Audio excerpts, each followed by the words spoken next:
Ofensas, inverdades e grosserias inaceitáveis. O Itamaraty classificou assim as declarações de um ministro do governo de Benjamin Netanyahu, que chamou Lula de antissemita, em uma nova troca de ofensas entre os dois países. A declaração do governo brasileiro foi feita em uma publicação no perfil do Ministério das Relações Exteriores, MRE, no X, antigo Twitter, no início da tarde desta terça-feira, 26/8. O ministro da Defesa e ex-chanceler israelense Israel Katz voltou a proferir ofensas, inverdades e grosserias inaceitáveis contra o Brasil e o presidente Lula, diz um trecho da publicação.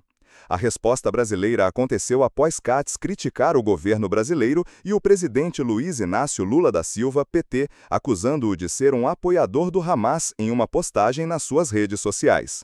Agora, ele, Lula, revelou sua verdadeira face como antissemita declarado e apoiador do Hamas, disse Katz. A publicação de Katz acontece após o governo brasileiro se retirar da Aliança Internacional para a Memória do Holocausto, IHRA, na sigla em inglês. A saída do Brasil da organização aconteceu em meio ao estremecimento das relações entre os dois países. Na postagem, Katz publicou uma foto de Lula modificada como se ele fosse uma marionete do líder supremo do Irã, Ali Khamenei, um dos maiores adversários políticos de Israel. Na resposta brasileira, o Itamaraty volta a acusar Israel de genocídio contra o povo palestino. Como ministro da Defesa, o Sr. Katz não pode se eximir de sua responsabilidade, cabendo-lhe assegurar que seu país não apenas previna, mas também impeça a prática de genocídio contra os palestinos. A resposta do Brasil às declarações de Katz também veio após o jornal Haaretz, um dos mais importantes e antigos do país e que faz uma cobertura crítica da guerra em Gaza, publicar uma reportagem informando que Israel teria rebaixado as relações bilaterais com o Brasil. Segundo a reportagem, o motivo teria sido a falta de resposta do governo Lula à indicação de Gali Dagan ao cargo de embaixador no Brasil, deixando de conceder o agreements, consentimento à nomeação de um diplomata estrangeiro para atuar em seu território. O posto está vago há 2 semanas. Após o Brasil excepcionalmente recusar-se a atender a um pedido de reunião do embaixador Dagan, Israel retirou o pedido e as relações entre os países passaram a ser conduzidas em um nível diplomático inferior, disse o Ministério das Relações Exteriores de Israel ao Haaretz. O Ministério israelense acrescentou que continua mantendo contato próximo com os diversos círculos de amigos que Israel mantém no Brasil. No entanto, um diplomata brasileiro ouvido em caráter reservado pela BBC News Brasil afirmou que o governo brasileiro não teria sido comunicado formalmente sobre a decisão do governo israelense. Além disso, a fonte informou que a figura do rebaixamento no nível das relações entre países não existe formalmente. A fonte disse ainda que, na prática, tanto a embaixada brasileira em Tel Aviv quanto a embaixada de Israel em Brasília continuam funcionando, ainda que sem a presença de embaixadores. A BBC News Brasil pediu posicionamento oficial do governo israelense e atualizará o texto em caso de resposta. O declínio das relações entre Brasil e Israel. A troca de críticas entre Brasil e Israel nas últimas 24 horas é o mais recente episódio de uma longa lista que marca a deterioração das relações entre os dois países desde que Lula assumiu o governo. Mais recentemente, o governo brasileiro aderiu a uma ação movida pela África do Sul contra Israel na Corte Internacional de Justiça, ONU. Desde o ano passado, Lula é considerado persona non grata pelo governo israelense. Na diplomacia, esta é uma das medidas mais graves de descontentamento de um país em relação a outro. Quem anunciou que Lula não era mais bem-vindo em Israel foi o mesmo Israel Katz, que agora volta a atacar Lula em uma reunião com o então embaixador do Brasil no país, Frederico Mayer, no Museu do Holocausto. Pouco antes, Lula havia comparado a ofensiva israelense contra Gaza ao Holocausto, quando milhões de judeus foram mortos e perseguidos pelos nazistas. Na ocasião, o primeiro-ministro israelense Benjamin Netanyahu afirmou que a comparação havia ultrapassado uma linha vermelha.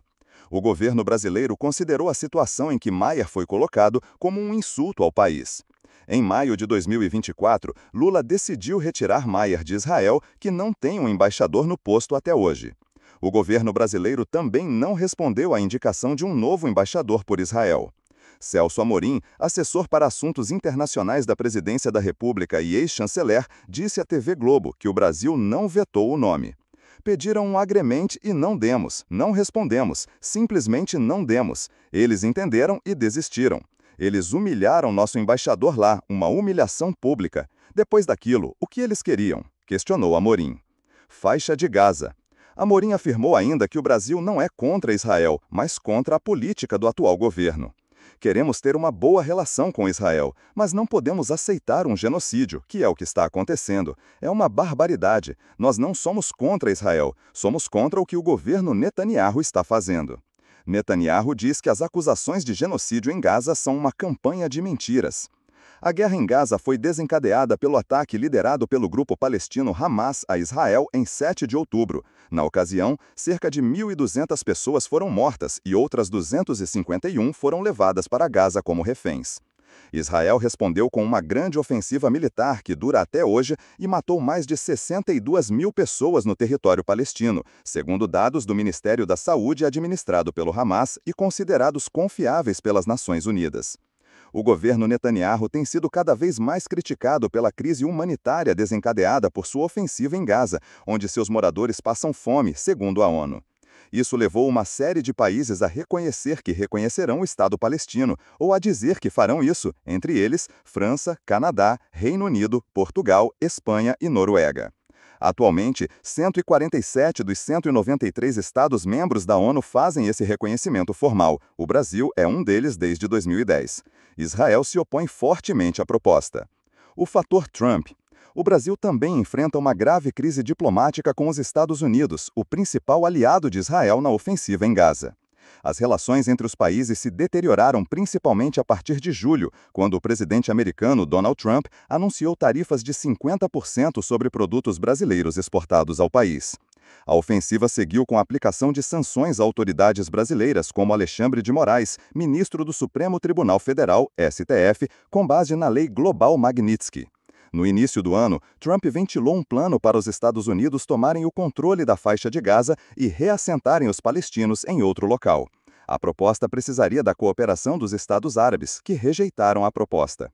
Os Estados Unidos também apoiaram Israel nos ataques contra o Irã em junho. O presidente americano mantém boa relação com Netanyahu, que em julho chegou a dizer que vai indicar Trump para o Prêmio Nobel da Paz.